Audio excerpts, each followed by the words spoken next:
Ito ang mainit na balita na siyang dapat malaman ng taong bayan at tila usap-usapan ngayon sa mundo ng social media. Sadyang tunay talaga na hindi mananaig ang kasamaan laban sa katotohanan dahil tila nabahag na nga umano ang buntot ng ilang mga kongresista matapos na tila bumaligtad na ang mga ito sa usaping bagong impeachment laban kay Vice President Sara Duterte. Ito'y matapos na manggaling mismo sa bunganga ni Manila 6th District Representative na si Benny Abante na tila malabo na umano ang impeachment laban sa Vice Presidente. Gaano kaya ito katotoo? Ating alamin. Pero bago tayo magpatuloy, kung bago ka pa lang sa aking channel ay huwag mo nang kalimutang mag-like, comment at mag-subscribe para lagi kang updated sa mga susunod nating video.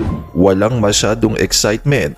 Ganito ilarawan ni Manila 6th District Representative Benny Abante na sa ngayon ay wala siyang nakikitang sigla o matinding interes mula sa mga kongresista lalo na sa hanay ng administrasyon para suportahan ang posibleng panibagong impeachment complaint laban kay Vice President Sara Duterte sa sandaling magtapos ang 1-year bar sa Pebrero 6, 2026. Sa isang radio interview, diretsahang sinabi ni Abante na malamig ang tugon ng mga mambabatas pagdating sa usapin ng impeachment. Ayon kay Abante, may ilang kongresistang kanyang nakausap ang naniniwalang walang saysay ang hakbang dahil malabong umusad ito sa Senado kung saan naroon pa rin aniya ang mga senador na sumusuporta kay BP Sara. Bagamat binanggit niya na ang Makabayan Bloc ang posibleng maghain ng reklamo, sinabi ni Abante na sa pagbabalik pa ng sesyon ng Kongreso sa January 26, tunay na makikita kung may magbabago sa disposisyon ng mga mambabatas. At para sa bupang detalye ng balita, narito't panoorin pa natin ang full video.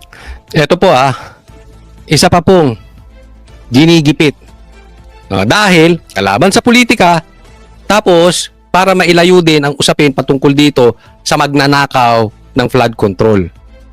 So hitting two birds in one stone. Kanina si Bong Revilla pinag-uusapan natin, ito iba naman. Sige, tingnan po natin. Liabilities o SALN. Pagka binuksan yung bank accounts or galing man lang doon sa mga flagged transactions ng AMLAC, ito na hindi na nila maitatanggi. Tumanggap din umano si Vice President Duterte at kanyang mga kaanak ng suhol mula sa isang drug lord nung mayor siya ng Davao City. Ayon pa sa inihaing reklamo, guilty si Duterte ng betrayal of public trust at other high crimes. Isang basihan umano rito ay ng pagbantaan niya ang buhay ni Pangulong Bongbong Marcos. So ito naman, may reklamo naman. Itong si Trillanes sa ombudsman na dapat imbestigahan na po si BP Sara at saka sampahan na ng impeachment si BP Sara. So ngayon, si Sara naman ang ginigipit. At alam naman natin na wala nang naniniwala dito kay Trillanes. Kaya lang ang problema sa ombudsman. Alam naman ng taong bayan, saan galing yan si ombudsman? Diba, inireklamo pa nga yan, hindi yan dapat nauupo Kaya lang, in-appoint ng presidente, anong magagawa natin? Pero kung credibility or credential sa pag-uusapan din, parehas yan, sablay itong ombudsman natin ngayon. Pero nangyayari ngayon, lahat sumbong sa ombudsman. Naalala mo si Ping Lacson? Sumbong sa ombudsman. Dalhin daw sa ombudsman. Na wag nang i-discuss sa Blue Ribbon, sa ombudsman na pag-usapan. Ito naman, si Trililing, sa ombudsman. O yung mga iba namang congressman, sinasabi, tapusin na yung investigasyon sa Blue Ribbon, ipasa na lang sa ombudsman. So, sino na magdi-decide nito? Sino na mag-iimbestiga? Ombudsman na lang. You think that is fair? Hindi maiiwasan mag-isip ang taong bayan, matay ka muna. Alam nila karakas ni Boyi? Totoo man or hindi, that is not the issue. Diba? Lahat na lang isusumbong sa ombudsman. Baka pag nag-away kayo ng asawa mo, Trillanes, sa ombudsman mo dadalahin. Bakit? Kakampi mo yun Diba? Kampi-kampi kayo dyan. Lahat naman kayo galit kay Sara. Sino bang nagpadala doon sa tatay ni Sara? Wag na tayong maglokohan.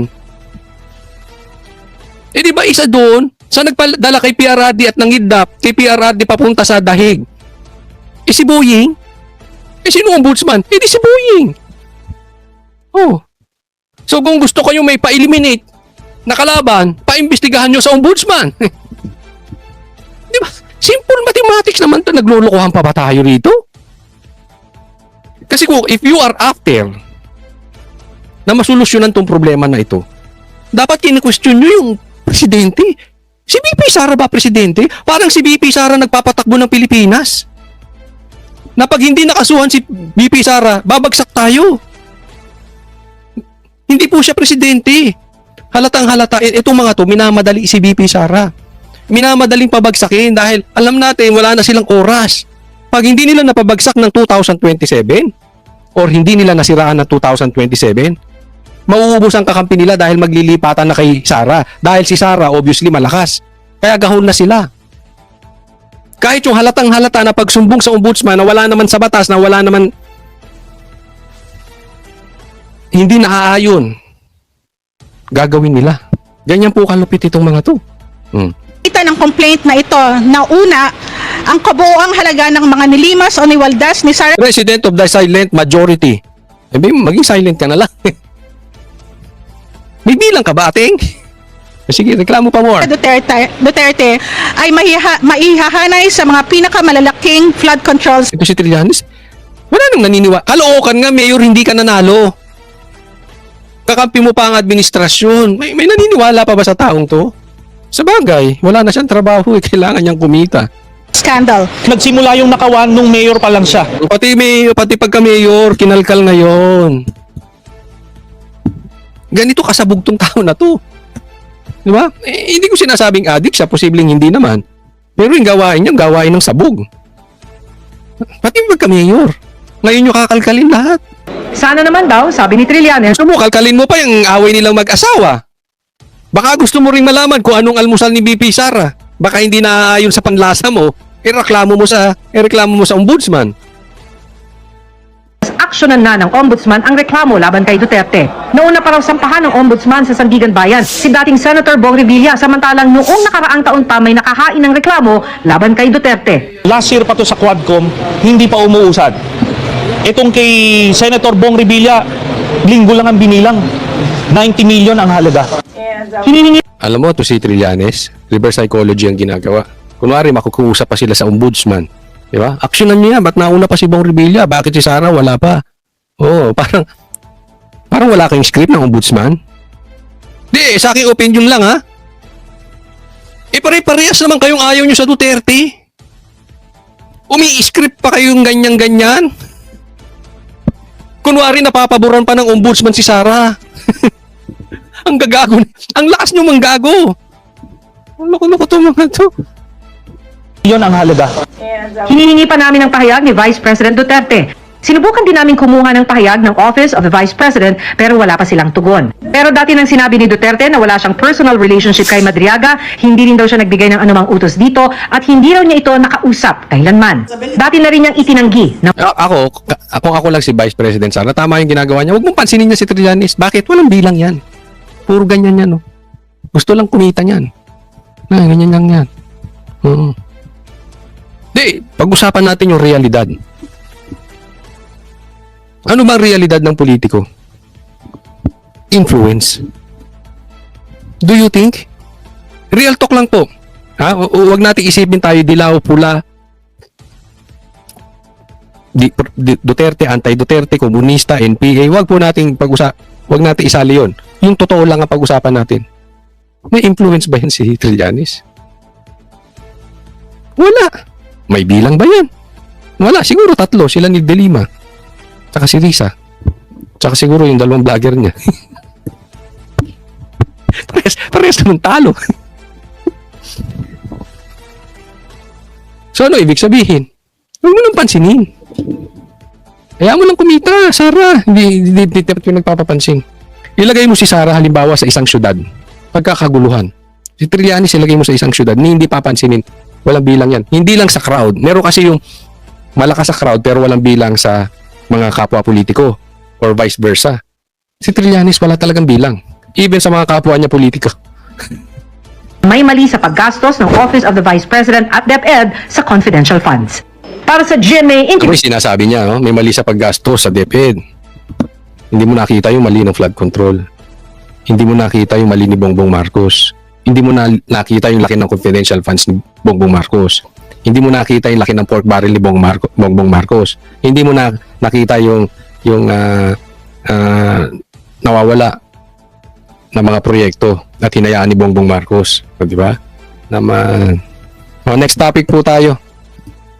Pag-usapan po natin ito, nagkakahamunan na. Si Topacio, inahamon na si Claire Castro.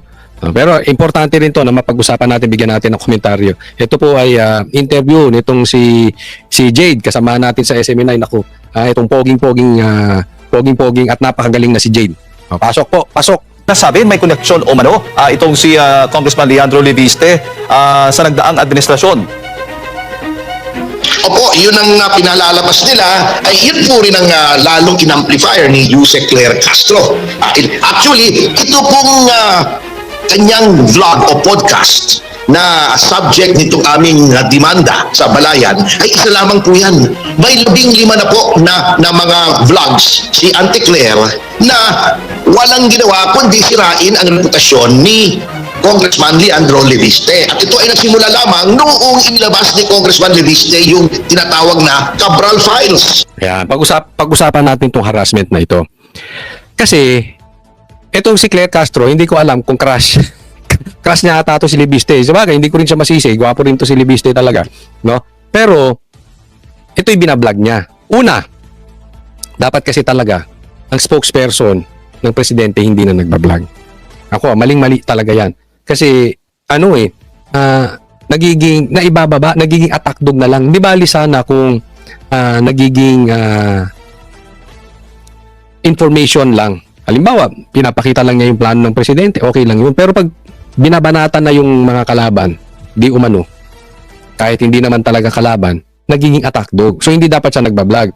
Pero ang kine-question dito, yung patuloy niyang pagbablog, nakakinsing topic na kay Leviste. Simula lang nung nilabas ni Leviste na sinabi niya hawak niya ang Cabral Files. Tingnan nyo kung paano binabaliktad. Ganito po ang mga adik. Gawain ng adik ito. Hindi ko sinasabing adik si Claire, pero ito ay galing sa gawain ng adik. Ito rin po kasi ang litanya ng mga dilawan. Mapapansin nyo, napapanood ko yung isang vlogger na dating nasa mainstream media na siguro natanggal, hindi ko alam kung anong nangyari sa kanya, naging vlogger na lang. Hindi ko alam, parang hindi niya kaya mag-vlog na walang interview. Hindi ko na maalala yung pangalan niya, basta puro siya interview. Ang sinasabi niya, hindi naman dapat si Leviste ay makakatakas porket hindi issue kung tama yung Cabral Files na hawak niya o hindi. Dapat panugatan pa rin niya yung patungkol dito sa solar companies. So, hindi niya dapat ginagamit na excuse tong Cabral Files. Mali po. Actually, kabaligtaran po yan. Yan po ang overall na ginagawa nila kay Leviste. Tapos binabaligtad siya, parang ginagamit pa niya yung Cabral Files para makaligtas. Hindi po. Kasi binabanatan lang naman siya simula nung sinabi niya may Cabral Files. Alam mo yung sinasabi? Meron na siyang kaso before tungkol dyan sa solar, kini-question. Hindi po totoo yung peke yun.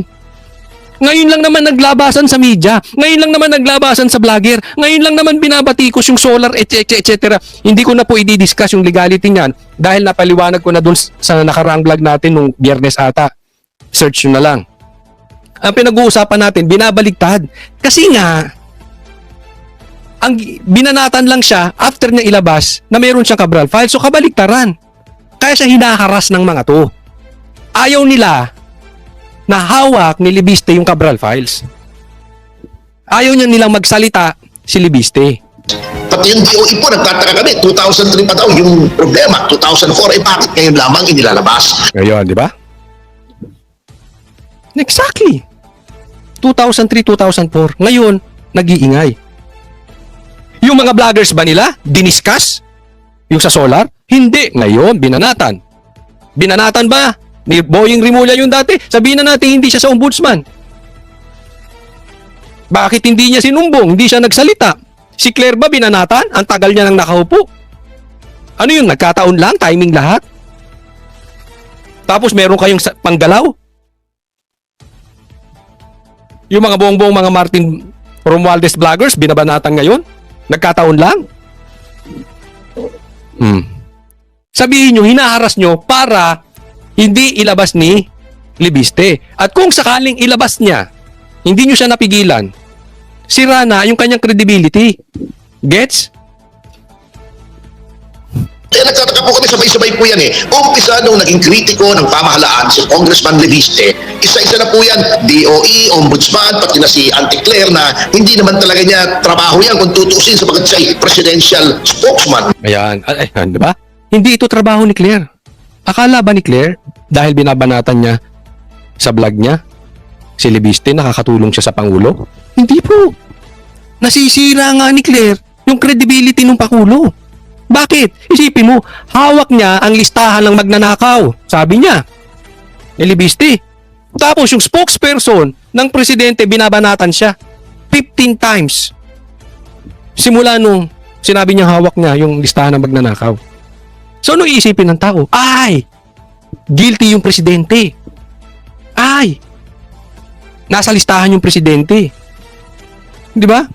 Yung damage control na ginagawa ni Claire Castro, lalong nakaka-damage. Di ba? Oh. Yung damage control na ginagawa ni Ombudsman, lalong nakaka-damage. Puro kasi kayo damage. Dapat mag-muscle, ano na lang kayo.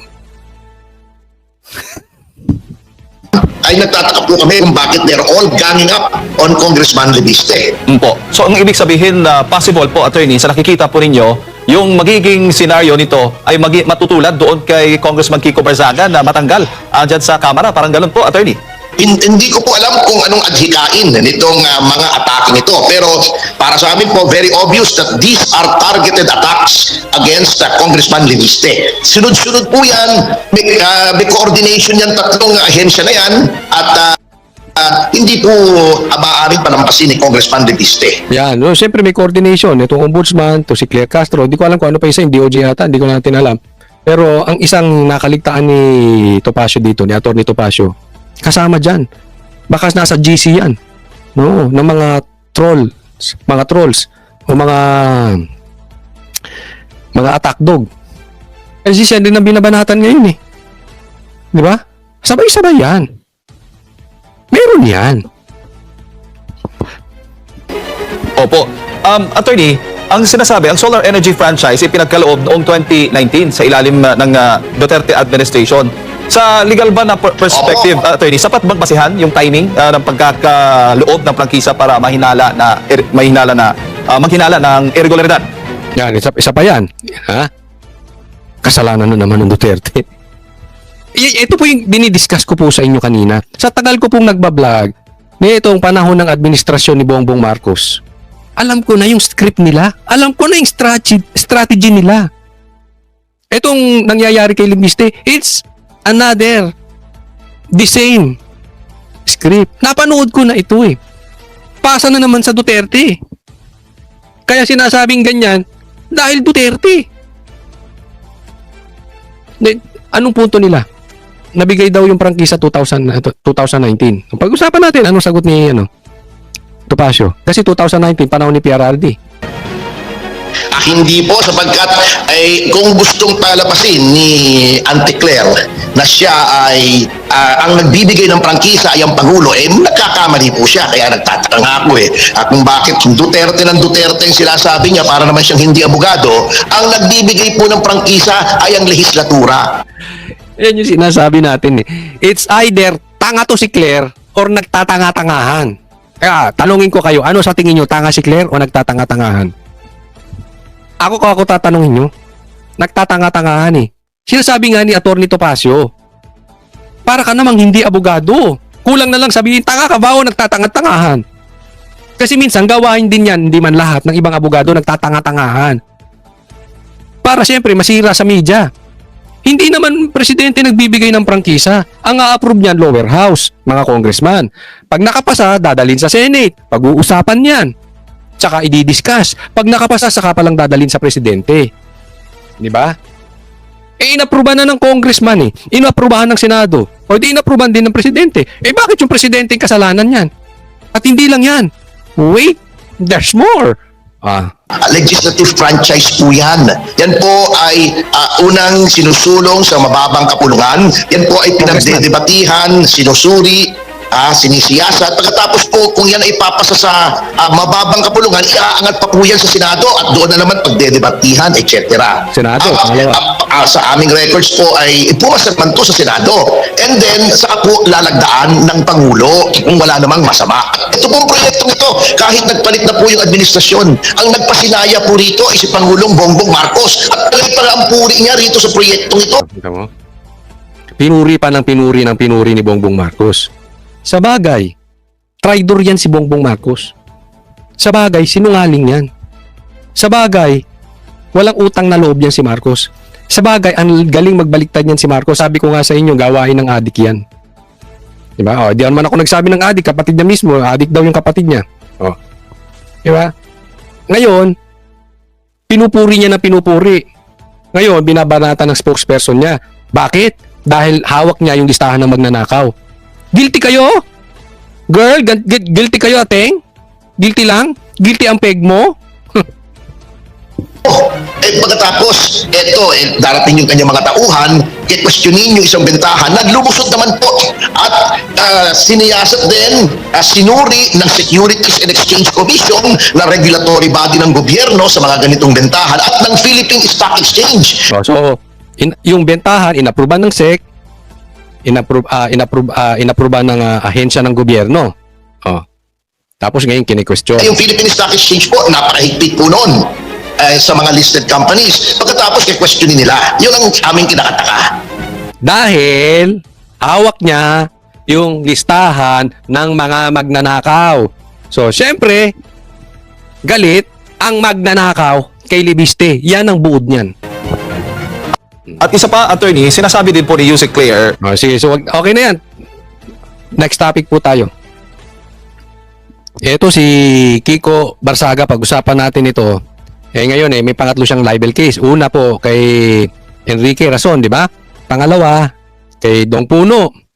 Ngayon naman ito. Kay Congressman Puno, tapos ito naman.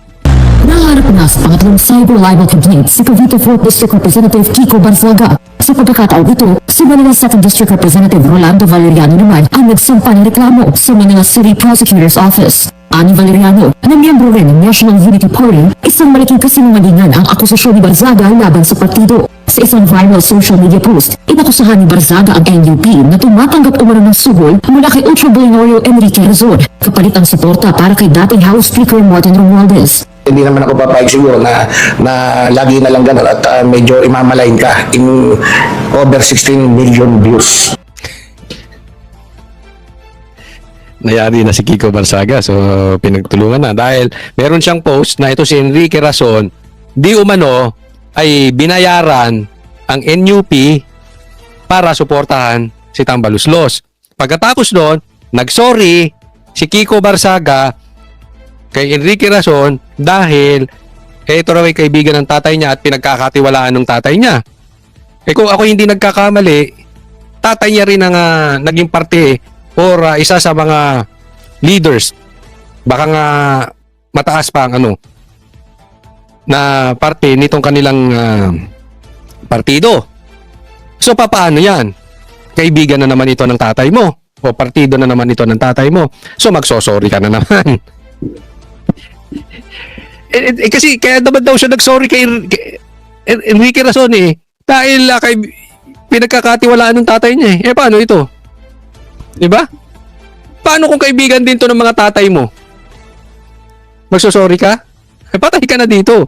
Ididemanda ka ng buong partido. Iisa-isahin ka lahat yan magdidemanda sa'yo. So magsorry ka na magsorry sa kanila. Ako ang naging issue ko lang dito. Diretsahin na natin. Walang masama, na-discuss ko na to. Wala namang masamang magsorry. Pero kung magsosorry ka dahil kaibigan ng tatay mo at pinagkakatiwalaan ng tatay mo, pero parang hindi gawain ng congressman yan. Hindi maganda yan. Ayan. Di ba? Hindi, anong kalalabasan nito? Sa tingin nito mga congressman, mga kasamahan mo, uurong ka sa laban. Natakot ka sa demanda ni Razon. Tingin nila duwag ka.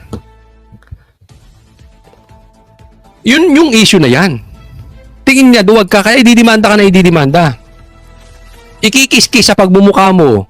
Ikikiskis sa taong bayan na eto, na naglalabas, na nakikipaglaban di umano sa ghost projects, ay duwag.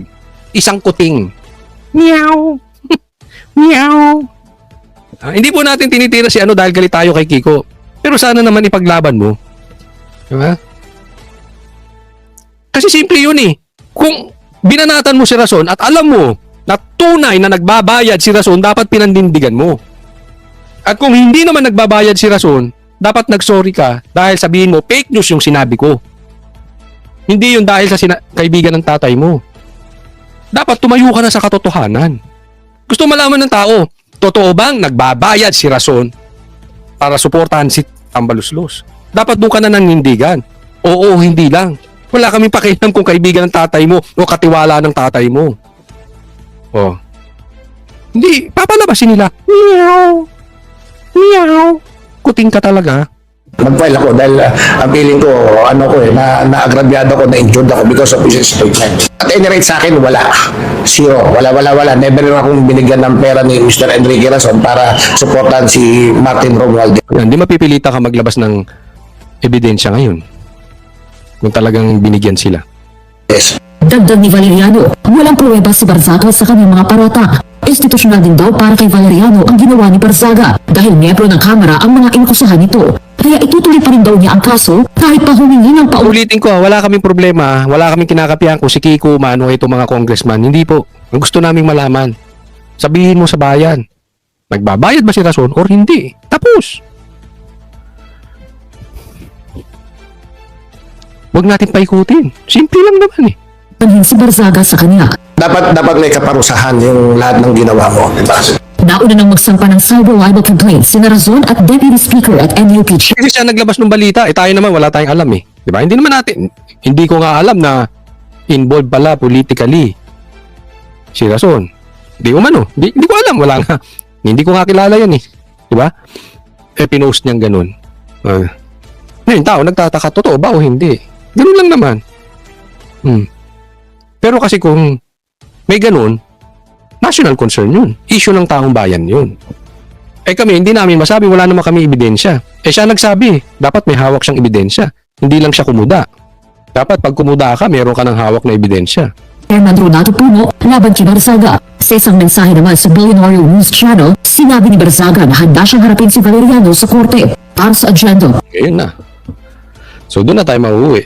Magharap din sila sa korte. Pero mag-sorry ka na lang. Hindi. Bahala ka, diskarte mo yan.